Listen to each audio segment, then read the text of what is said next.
सभी को नमस्कार। आज से नवरात्रि का प्रारंभ हो रहा है।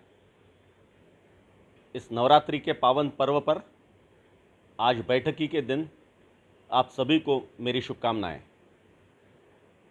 विश्व का सबसे प्राचीन ग्रंथ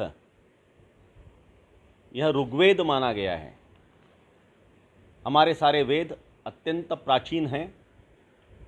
वेद और वेदों के साथ आने वाला साहित्य यह विश्व का प्राचीनतम साहित्य है। वेद, आरण्यक, ब्राह्मण्य और उपनिषद, ये जो हमारा प्राचीन साहित्य प्रकार है उसको हमने धार्मिक साहित्य मान लिया है। और इसी के कारण जब उपनिषदों की चर्चा होती है, वेदों की चर्चा होती है, तो ये सारी चर्चाएं सेवानिवृत्ति के बाद करने का विषय है। थोड़ा हम बुढ़ापा हमारा आ जाए और फिर उसके बाद ईश चिंतन में, भगवान के चिंतन में हमें लगना है, उस समय ये सारी बातें करेंगे, ऐसा मन में सोचा जाता है। लेकिन इस साहित्य का उस प्रकार से धार्मिक रीति रिवाजों से बहुत संबंध नहीं है। ये विश्व का जो प्राचीन साहित्य है, इसने हमारे समाज को खड़ा करने में, समाज का निर्माण करने में एक महती भूमिका निभाई है। हमने विश्व में जिस प्रकार से प्रथम स्थान प्राप्त किया था व्यापार में, दुनिया का 1/3 व्यापार भारत करता था। अत्यंत समृद्ध संपन्न ऐसा राष्ट्र हम थे। ये सारी चीज़ें जो हमारे इसमें आई, हमारी कला, हमारा विज्ञान, हमारा निर्माण शास्त्र, हमारी जीवन जीने की पद्धति, हमारा आयुर्वेद, हमारा योग, ये सारी चीज़ें जो क्रमशः उन्नत होती गई, उनका मूलाधार ये वेद थे, उपनिषद थे। और इसीलिए उपनिषद यह 60 वर्ष के बाद विचार करने का विषय नहीं है। तो उपनिषद ये साहित्य है, जीवन जीने की कला है, राष्ट्र निर्माण करने का मंत्र है। और इसीलिए इसको उम्र के किसी भी पड़ाव पर इसका अध्ययन, इसका अभ्यास होना चाहिए। हमारे यहाँ जो उपनिषद हैं उनकी संख्या लगभग 108 या उससे भी ज़्यादा बताई जाती है। इन उपनिषदों में जो 10 उपनिषद है, उनके ऊपर आदि शंकराचार्य जी ने भाष्य किया है। उन्हीं में से 9 उपनिषदों के ऊपर आज से विजयादशमी तक यानी दशहरे तक हम चर्चा करेंगे। ये उपनिषद जो लिखे गए, ये बहुत बड़े ग्रंथ नहीं है। ये एक प्रकार से वेदों का ही एक हिस्सा, एक भाग है। और वेद, आरण्यक, ब्राह्मण्य और उपनिषद, इस प्रकार से जो वैदिक साहित्य की रचना हुई, उसमें उपनिषद अंत में आते हैं, इसलिए उन्हें वेदांत भी कहा जाता है। उपनिषद अर्थात वेदांत। और यह उपनिषद का अर्थ ही है समीप उपवेशन, साथ में बैठना, समीप बैठना, साथ में बैठना। गुरुकुल परंपरा में, गुरुकुल की पद्धति में साथ में बैठकर विद्या का अध्ययन करना, इस प्रकार की जो रचना थी, उसी में से ये उपनिवेश, यह शब्द बाहर आया है और यही शब्द चला है। ये उपनिषद, जैसा मैंने कहा, यह धार्मिक ग्रंथ नहीं है। ये जीवन जीने की कला का मंत्र है। इसमें रूपक है, इसमें कथाएं हैं, बोध कथाएं हैं, निसर्ग का वर्णन है, बहुत अच्छा वर्णन है, अनेक कथाएं उसमें। कार्तवीर्य की कथा है। कार्तवीर्य का नाम शायद हम में से कई लोगों ने सुना होगा। अगर कोई चीज़ हम भूल जाते हैं तो उसको याद करने के लिए कार्तवीर्य का मंत्र हम कहते हैं। कार्तवीर्यार्जुनो नाम राजा बाहु सहस्त्र नाम, तस्य स्मरण मात्रेण गतम नष्टम च लभ्यते। महेश्वर में कार्तवीर्य का मंदिर भी है। ऐसे कार्तवीर्य की कथा इन उपनिषदों में है। नचिकेत की कथा है। 1969 में एक बहुत सुंदर सी फिल्म आई थी, सत्यकाम। ऋषिकेश मुखर्जी ने उसका दिग्दर्शन किया था। धर्मेंद्र, संजीव कुमार और शर्मिला टैगोर की वह मूवी थी, सत्यकाम नाम की। उसको उस वर्ष का 1970 का सबसे अच्छी फीचर फिल्म का नेशनल अवार्ड भी मिला था। वो सत्यकाम मूलतः सत्यकाम जाबाल, इस पर आधारित फिल्म थी। वो सत्यकाम, नाम ही सत्यकाम जाबाल से लिया गया था और सत्यकाम जाबाल की कथा भी उपनिषदों में है। तो उपनिषद ये कथाओं का भी भंडार है और जीवन के अलग अलग आयामों का वर्णन करने का भी ग्रंथ है। इसलिए उसको उसी पद्धति से हमने लेना चाहिए।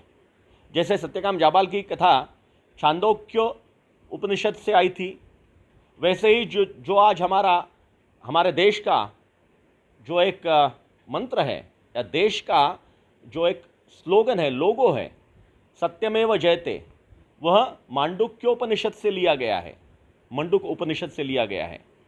असतो मां सद्गमय, यह प्रार्थना हम हमेशा करते हैं। तिमिर से अंधकार से तेज की ओर, तमस से तेज की ओर, ये जो हमारी प्रार्थना है, अस्तो मां सद्गमय तमसो मां ज्योतिर्गमय, ये बृहदारण्यक उपनिषद से ली गई प्रार्थना है। तो ऐसे अनेक बातें हमें उपनिषदों में मिलती जाती है।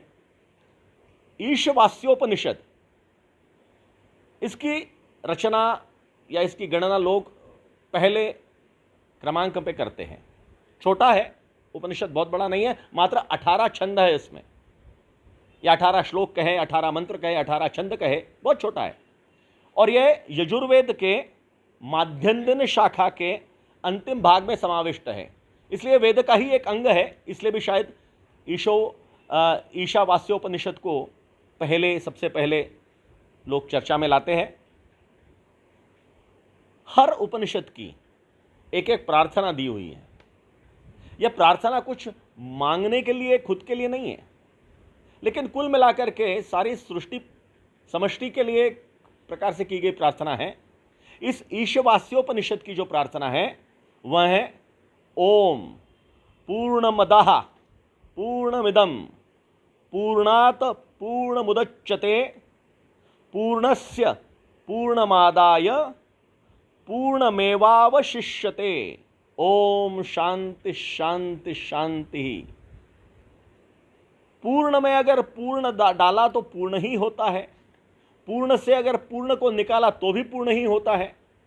गंगा से अगर एक लोटा जल निकाल लिया तो भी गंगा का जल पूर्ण ही रहता है, और हमारे पास का गंगा जल भी पूर्ण ही होता है। हम पूर्णत्व की भावना से ही उसे ग्रहण करते हैं। इसलिए सारा सृष्टि, यह सारी सृष्टि, सारा जगत यह संपूर्ण है, पूर्ण है। अगर इसमें कुछ अपूर्णता हमें दिखती है तो यह या तो हमारी सोच में कुछ दोष है या दृष्टि में कुछ दोष है। यह जगत सारा संपूर्ण है, पूर्ण है, परिपूर्ण है। इसलिए हमें अगर अपूर्णता दिख रही है तो उसे पूर्णता कैसे है, कैसे मिल सकती है, कहां है उसकी अपूर्णता छिपी हुई, यह हमें ढूंढना है।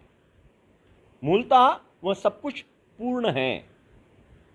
कितना एक विशाल इस प्रकार से विचार यह उस जमाने में हमारे सामने लाया गया।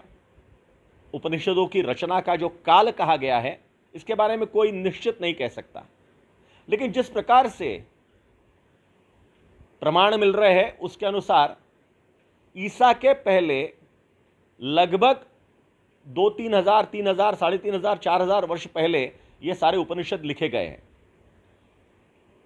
इसका अर्थ यह है कि आज से 5, 5.5, 6 हजार वर्ष पहले के उपनिषद है, और उस समय एक अत्यंत समृद्ध जीवन शैली की बात, और सिर्फ जीवन शैली नहीं तो एक अत्यंत समृद्ध संपृक्त निसर्ग के साथ चलने वाली ऐसी जीवन शैली की बात ये सारे उपनिषद कह रहे हैं। यह अद्भुत है।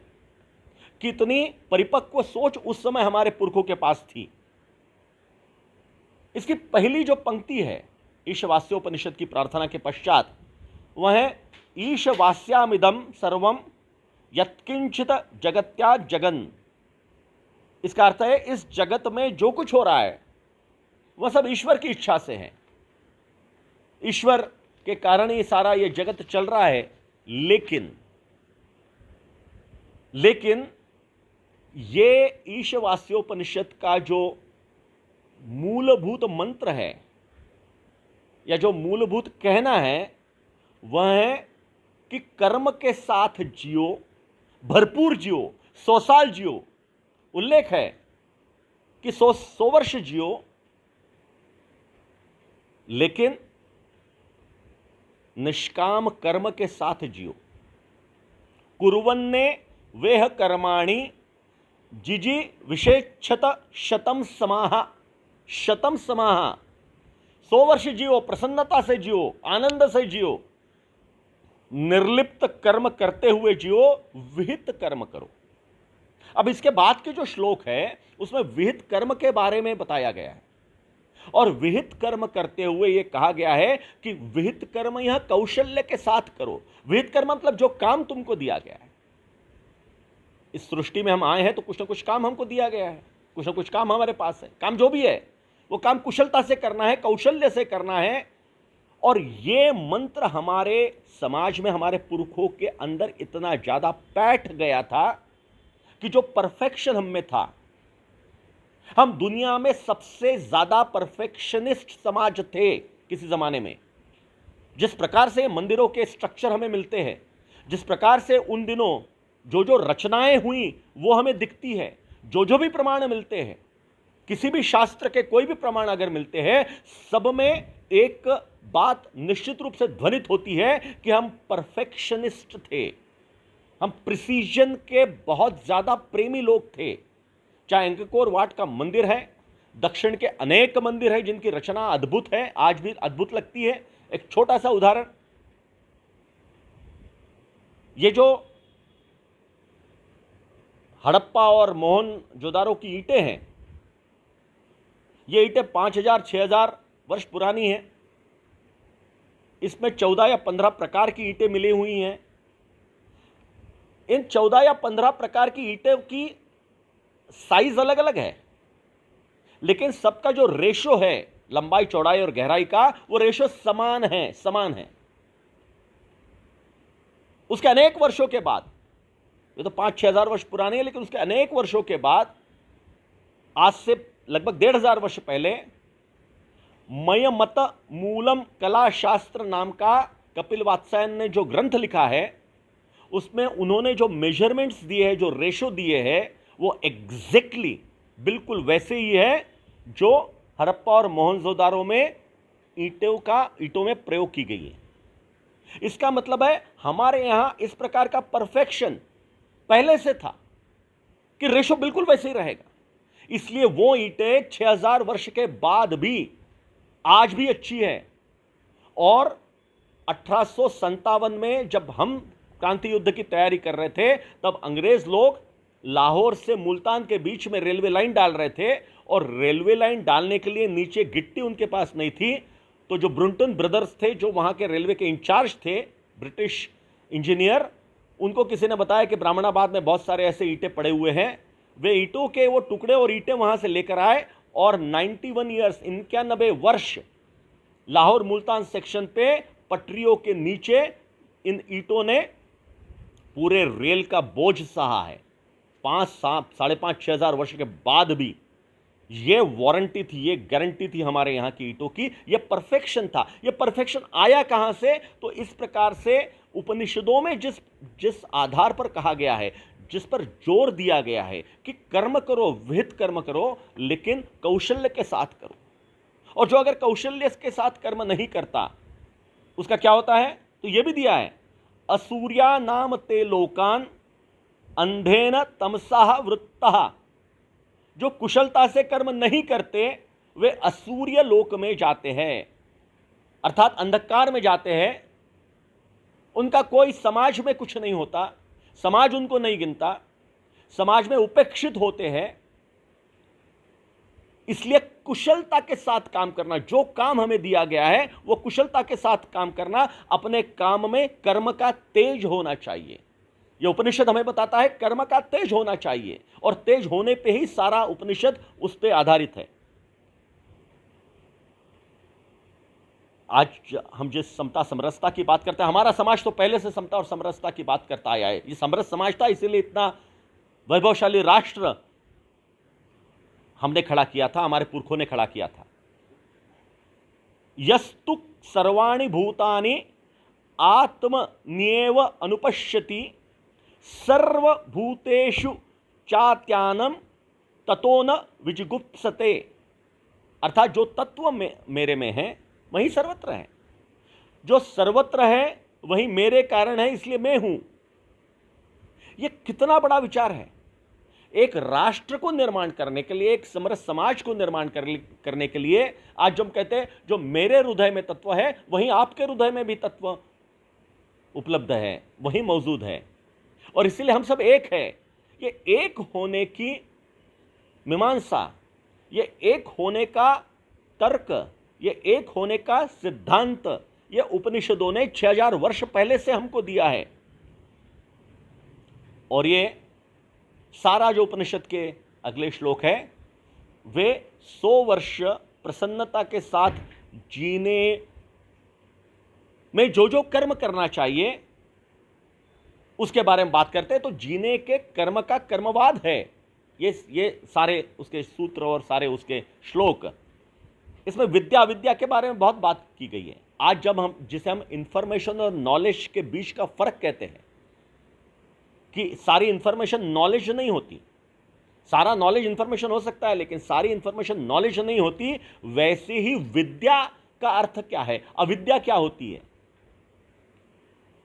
विद्या मतलब नॉलेज, लेकिन सारी जो विद्या है ये नॉलेज नहीं होती, इसलिए इसमें जो अविद्या है, जो नॉलेज नहीं है वो अविद्या है। वो इंफॉर्मेशन हो सकती है लेकिन वो अविद्या है, इसलिए विद्या का ही एक प्रकार अविद्या।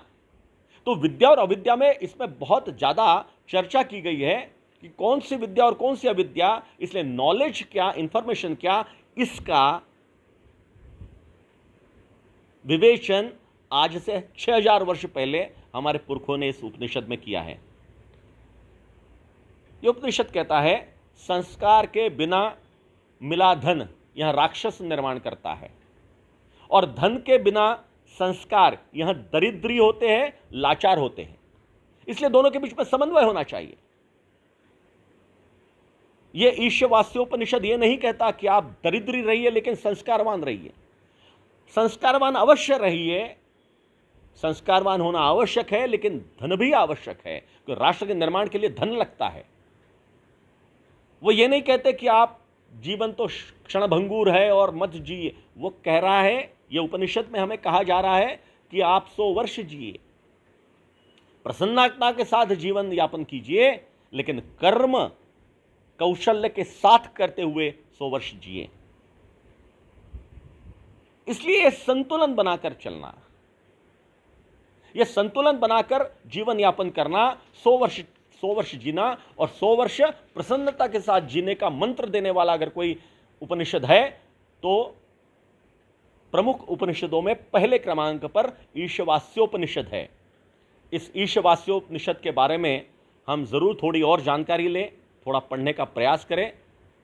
मुझे विश्वास है कि इससे हमें बहुत कुछ मिलेगा, और मुझे ये भी लगता है कि इन उपनिषदों के पढ़ने से हमें हमारे ज्ञान में एक नया अवकाश में हमारा ज्ञान का भंडार निश्चित रूप से समृद्ध होगा। आज बस इतना ही, कल इसी समय फिर मिलेंगे। धन्यवाद।